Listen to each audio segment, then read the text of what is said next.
Mapapayo ko po wag po tayong wag masyadong mag-iisip po sa loob. Ah, mag Kung may gusto po sabihin, yung mga kaibigan niyo po, puntahan niyo lang po. Ayun yung kausapin niyo po para yung problema niyo po may labas niyo po sa mabuti po. Wag niyo pong ilalabas po sa bibig niyo po. Isip po kayo wag po ganun po. Magdasal na lang po tayo kapag ganun po, kapag nahihirapan po tayo. Sabi ng kapatid ko, sorry na lang Rodi, sabi sa akin, hindi na natin mapapagamot si Lynn. Eh, sabi ko, kung ayaw niyo na ipagamot, bahala na ang Lord sa amin. Eh, para ako nalungkot. Siyempre, noon yan hindi naman ganyan. Matawa siya noon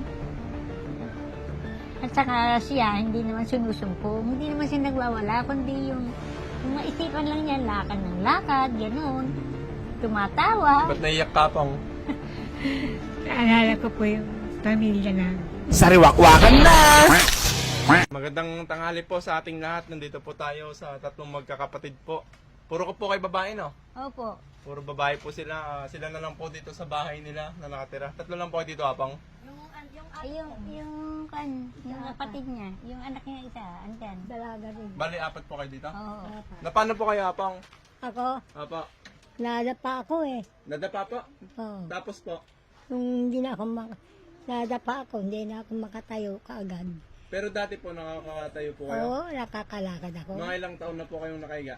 Meron ng mahigit sigurong 1 taon na ba, 2 taon na. 2 taon na po? Ako. Saan po kayo kumukuha ng ano ngayon, Apang? Ng mga makain nyo? May kapatid po kaming tumutulong sa amin. Apa. Yun lang, Ilan po ba kayo magkakapatid? 12 po kami. 12 po. Sa amin kasi kapatid ko po ito. 12 po pala kayo, ano? Oo, 12. Ano po pangalan niya, Apang? Marilyn, Kayo po. Rodi. Si Apang po. Esther, Esther, Rodi, Marilyn. Oo. Sino pong pinakamatanda po sa inyo? Si Apang po. Ilang taon na po kayo, Apang? ay 82 na ako. 82? 86. 86 kayo po, Apang. Ako? Mag-i-80 na. 80 kayo po. 78. 68. Ay, 68 po. Oo. Na paano naman po kayo, Apang? Yung nagkaroon ho siya ng brain damage. Paano po nangyari yun? Nung nag-aaral ho siya ng college dyan sa Orolyo. Paano po? Nag-aaral po sa Orolyo ito. Orolyo? Oo. Dati pa. Oo, tapos ho siya ng college. Tapos po, Eh, doon niya nakuha yung kanyang sakit. ilang taon po siya nung nagkasakit? Ay, Ang matagal na ho.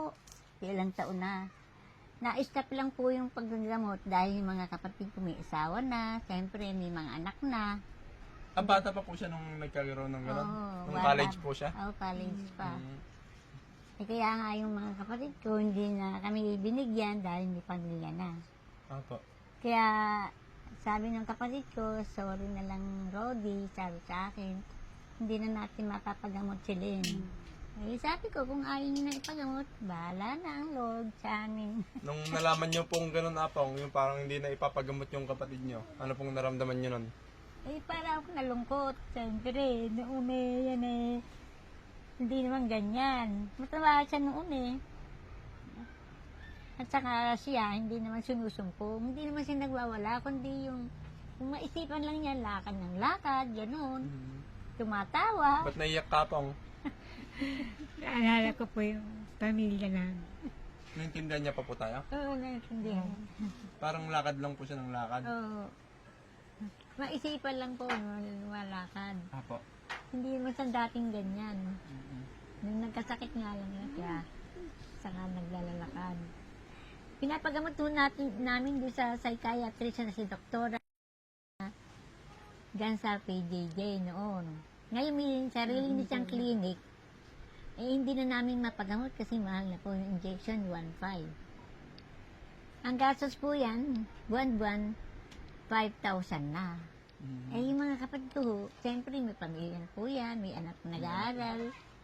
Eh, hindi na kami matulungan. Binibigyan lang kami ng maintenance po sa aming pagkain. Yung isang kapatid ko, dalawa yung kapatid namin engineer, yung isa, 1.5 lang po ang binibigay, isa 2. Hindi naman monthly po, every 2 months. Every 3 months pa. Oo, Opo. gano'n. Eh, Sakto lang po pangkain nyo. O minsan Pagkain. nagkukulang pa po. kulang pa nga po kasi kung minsan ito, naggagamot, binibili ko ng gamot, masakit ang ulo, gano'n. Merienda po, silang dalawa, nagmi-merienda. Kayo po hindi na. Hindi na ho ako. Dinadagdagan ko na pagkain na lang ng kanin. Minsan po ba pong inaranasan nyo naman na kunyari hindi nakakain ng isang araw? ganun? Oo, gano'n.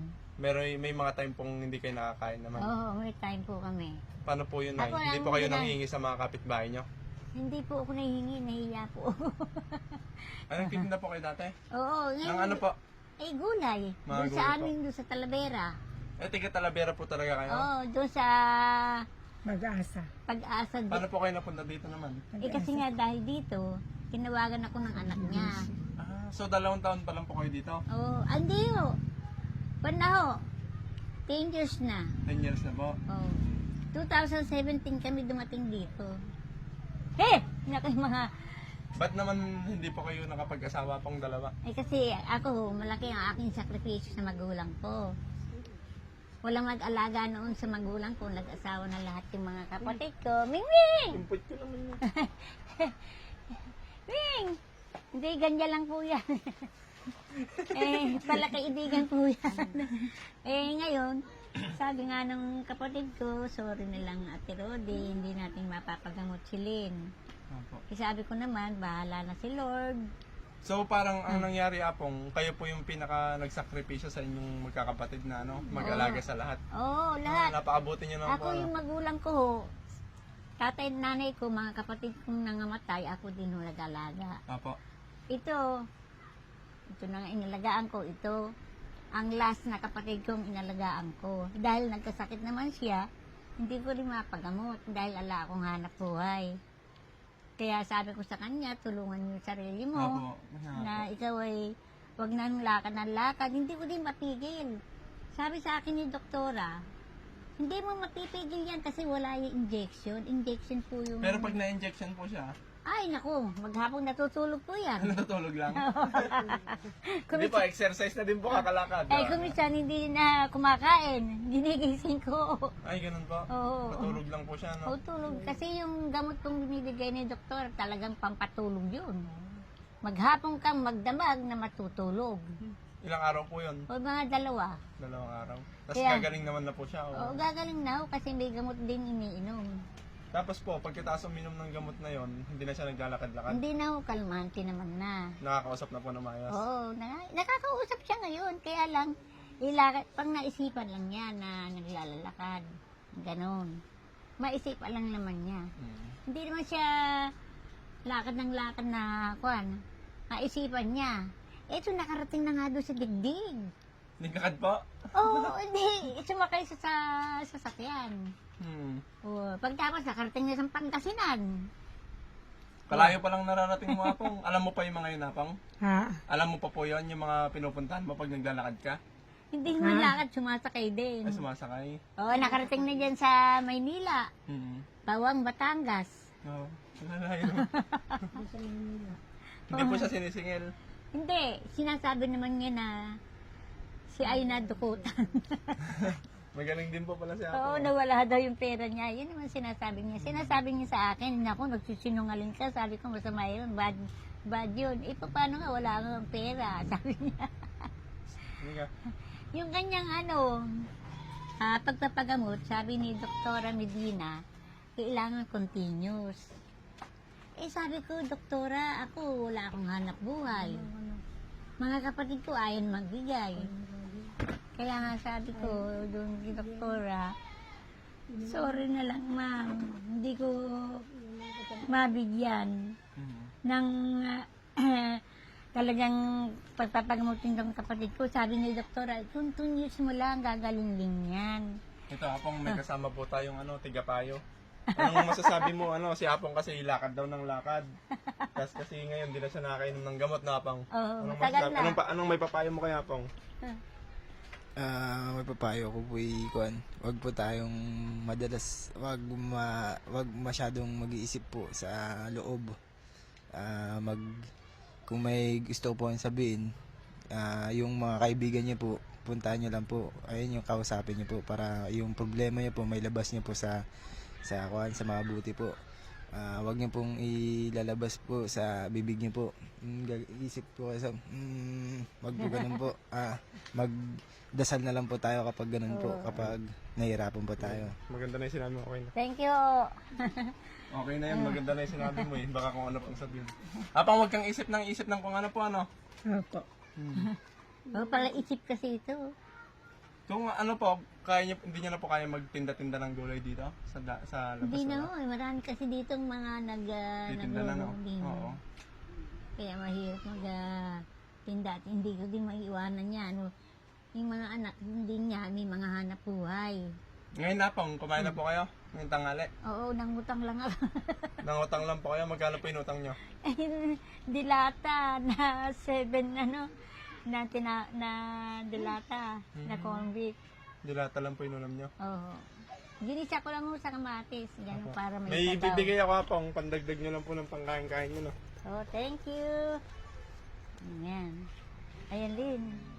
Bibigyan ka daw ni Sir. Oh, Ito ba? oh yan. Pang bilhin nyo pong pagkain nyo. Ay, Masabi mo nga pang? Anong Thank you po. maraming salamat po. Ito yung sa binigay po nyo. Pagpalain po kayo ng Panginoon. At lalo pang marami pong mga tao matulungan nyo. Pagpipray ko po kayo everyday na sana humaba pa ang buhay nyo. Kaya po apang, may gusto po kayong Oh, sabihin. binigyan tayo ng blessing. Gusto kong Huwag ka maupo ka sabihin. muna. Kaya nakakatulong pala sa amin. Maraming salamat at natulungan niya kami. Hindi namin alam na makakarating din kayo dito na pumunta. Kaya pang, may gusto po kayong sabihin sa mga gusto pang tumulong. Sa mga tumulong daw. Sa mga gusto pa pong tumulong, may gusto po kayong sabihin. Oo Kung Sa lahat ng tao may gustong may tumulong. sabi mo. tumulong, hindi Tumulong salamat sila. na tumulong sila. Hindi po kayong tulong nga pong. Marami pong nanonood. Baka sakali pong may mabuting tao na magbigay pa po sa inyo para po Sa may lahat pangkain ng kayo. ating mga kabarangay, kababayan, dito sa Muñoz, Nueva Ecija, ako po yung nananawagan sa inyo na tulungan po kami magkakapatid. Pareho kaming dalaga po ito. Ito po ay 68 years old. Ako naman, 80 na. Sa May 24. At itong kapatid ko po, 86 na po. Kaya, kung sino man tao ang gustong ay tumulong, ay dito lang ho niya dalhin sa lugar po namin dito sa Linglingay. Sa, ano yung street natin? Hihintuan. Ginuntian B. Ayan. Sa mga gusto pong ano no, Oo, magpatid ng tulong. Linglingay. Nueva Ecija. Ay, city ba ito? Ano ba, Muñoz City. Ay, Muñoz City. Ayan po. Maraming salamat po sa mga taong tutulong at kayo po ay lalong pagpalain ng Panginoon. Maraming salamat po sa mga nais pong tumulong sa pamilya po nila nanay. 3 lang po sila dito sa kanilang bahay at ngayon po wala po silang pinagkukuhanan ng kanilang pambili ng pagkain. Maaari po kayo mag-message or mag-direct po sa kanila dito po sa Ginuntian B. Ginuntuan B. Oo. Dito sa Linglingay, Muñoz Nueva Ecija. Maraming salamat po. God bless you all. Thank you. Thank you po.